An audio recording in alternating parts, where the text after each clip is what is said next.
Kiss Papa, Daddy Adel.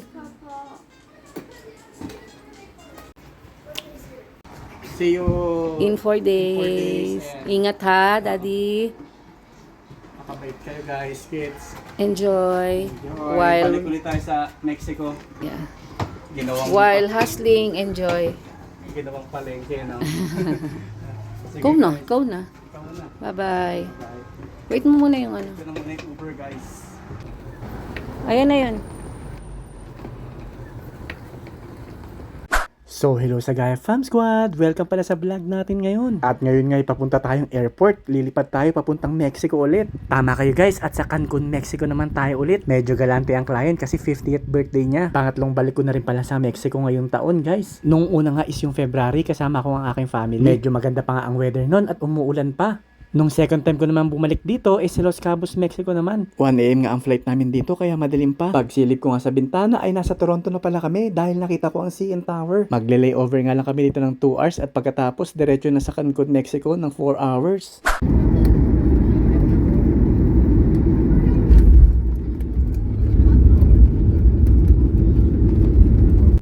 And sa wakas, touchdown Cancun. Nakatating kami ng safe, thank you Lord.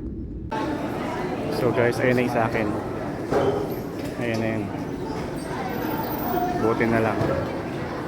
Salamat sa Diyos at hindi nawala. Dahil nga nung last time na nagpunta kami dito ay nawala yung luggage namin. 4 na araw din bago dumating. Mabuti na nga lang din at kumuha kami ng travel insurance nun.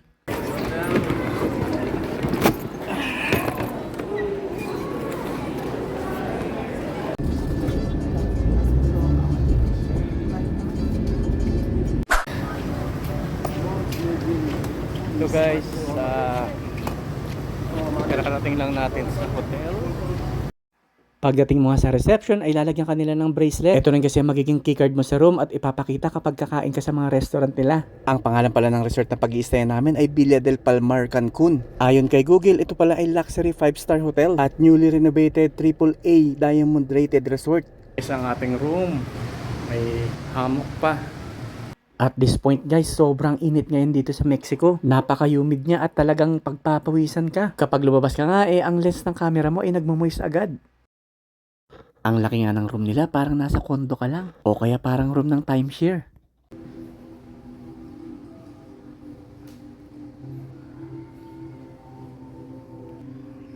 Wow, meron pang jacuzzi.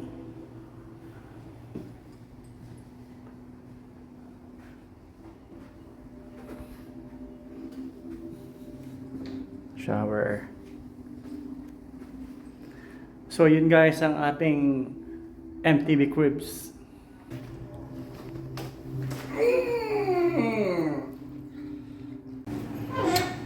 Daming drinks. Wow. Corona. Modelo. Unlimited yan guys. So pag naubos nyo yan, i-refill pa nila yan. So guys, ayan, nandito na kami sa loob ng Villa Palmar Resort dito sa Cancun. And first day namin dito, mag-lunch, mag-dinner muna kami kasi sobrang gutom kami from airport, walang kinain dun. Tapos mamaya mag-start na kami mag-shoot. Ayan, medyo mainit ang weather, so kakain ulit tayo ng walang kamatayang tacos, mga Mexican food.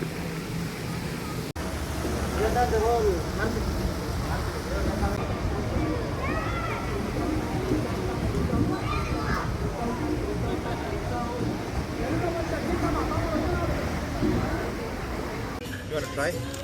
Of course, let's try.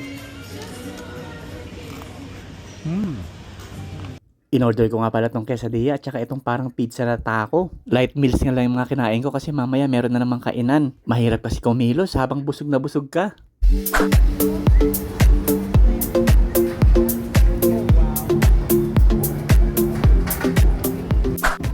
So guys, nandito kami ngayon sa labas para sa dito kami mag-shoot ng cocktail night, cocktail hours. Yan.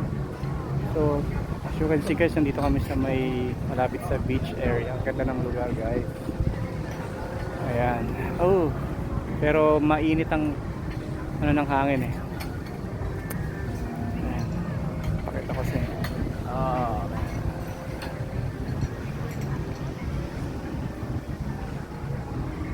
So nag-start na ako magkuha ng mga video dahil hinire pala ako ng client as a videographer para sa kanyang 50th birthday. Gusto niya rin kasi kunin yung mga behind the scenes. Parang documentary style ng 4-day stay namin dito sa Cancun, Mexico.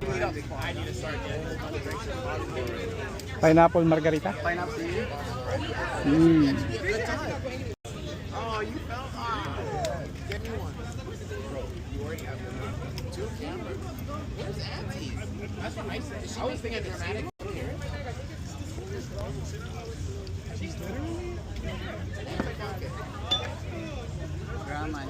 Yeah.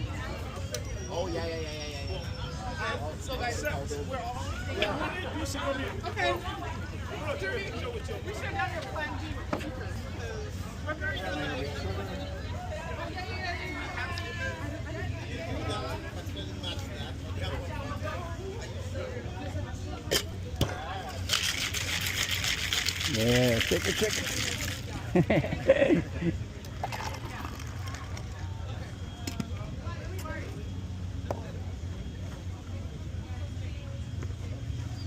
Thank you.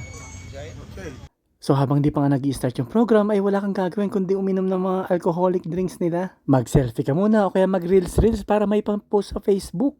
Gamit ko pala dito yung Insta360 na camera para magamit ko yung invisible stick at marami pang angles ng camera.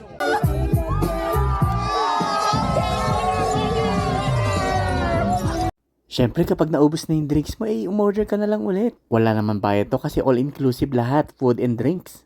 After nga namin ay kumain na rin kami ng dinner. Dito na rin pala matatapos ang aking vlog para sa day 1 guys. So hanggang dito na lang muli. See you sa susunod nating vlogs. Basta tandaan sa Gayap Squad, solid tayo. Dito muna ako guys, magpapalipas ng sunset. Ang sarap kasi pagmasdan ng araw. Tapos yung wala ka munang iniisip na trabaho. Dati ay pangarap ko lang makapunta sa lugar na ito. Pero di ko sukat akalain na dahil sa pagbi-video ay makakapunta ako dito ng libre. Kaya wag nating susukuan ang ating mga pangarap. At lahat yan ay ibibigay ng ating Diyos. Kaya to God be all the glory.